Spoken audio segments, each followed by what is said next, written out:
Hi there, kids. I know it's been a while since we've had a children's devotion for you guys, and I apologize for that, but I'm going to try really hard to keep doing this for you again and make videos for you every week.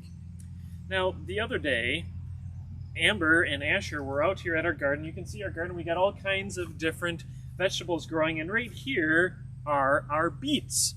I don't know about you, but I love beets. And Asher noticed that some naughty bugs were chewing on the leaves of our beets. So Asher thought he was going to help.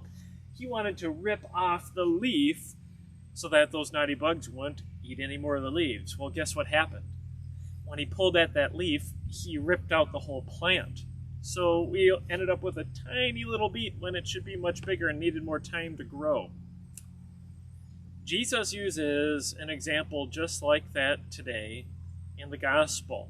In Matthew chapter 13, about the danger of ripping out plants before they're ready or pulling out weeds, because sometimes if we yank out a big weed, we might yank out the good plant that we want to stay in the ground. We're going to listen to Jesus here for a little bit, and then he's going to tell us what this means when he's talking about good wheat and some naughty weeds. Jesus told them another parable. The kingdom of heaven is like a man who sowed good seed in his field. But while everyone was sleeping, his enemy came and sowed weeds among the wheat and went away. When the wheat sprouted and formed heads, then the weeds also appeared. The owner's servants came to him and said, "Sir, didn't you sow good seed in your field? Where then did the weeds come from?" "An enemy did this," he replied. And the servants asked him, "Do you want us to go and pull them up?" "No," he answered, "because while you are pulling the weeds, you may root up the wheat along with them. Let both grow together until the harvest. At that time I will tell the harvesters, first collect the weeds, tie them in bundles to be burned, and then gather up the wheat and bring it into my barn." When the crowd had left and went into the house, Jesus' disciples came to him and said, "Explain the parable of the weeds in the field."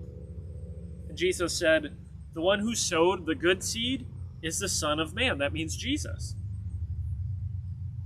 And the field is the world. And the good seed stands for the sons of the kingdom. That means believers like you and me. The weeds are the sons of the evil one. And the enemy who sows them is the devil.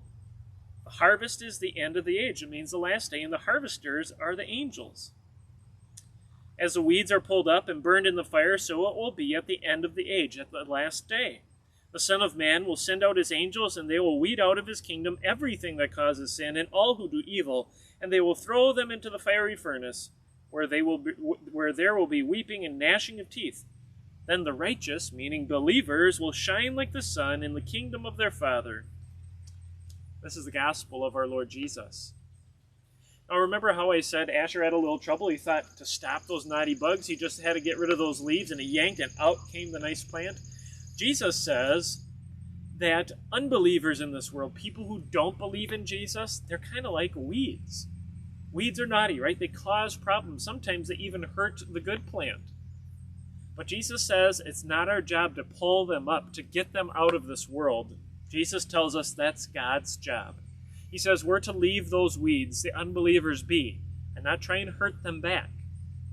Even though sometimes we might be tempted to do so, because we might think, hey, if I hurt that mean person, maybe they'll stop being mean to me. But Jesus tells you and me, leave them be. In fact, we're supposed to be showing them love, the same love that Jesus has shown to us, so that they would be changed from naughty weeds into good wheat, into believers like you and me, so that when Jesus comes on the last day, they'll also be ready. And remember what Jesus said, on the last day, then he'll take care of all the people who don't believe in him and have been mean to you and me because of our faith in Jesus. And so God says, don't worry, I'll take care of all that for you.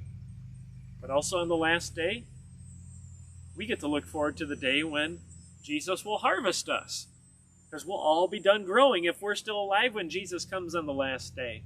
And even if we've already died, Jesus says, I'm going to put your bodies back together with your soul, and you'll all live together with me forever in heaven.